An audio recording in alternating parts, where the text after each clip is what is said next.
because I can remember vividly, when all these stories started to kind of start up, and there was this interview, and actually it wasn't an interview, it was a press conference. It was a press conference, and it had to deal with foreign affairs.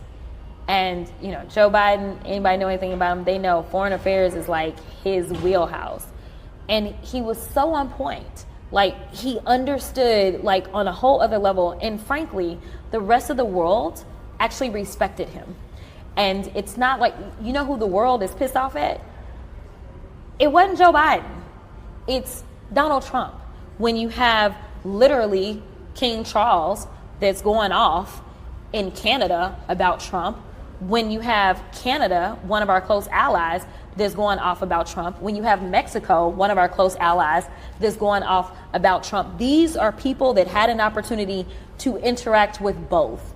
And let me tell you, no one claimed that he was unintelligent or that there was some level of decline to where he was unable to comprehend or unable to perform.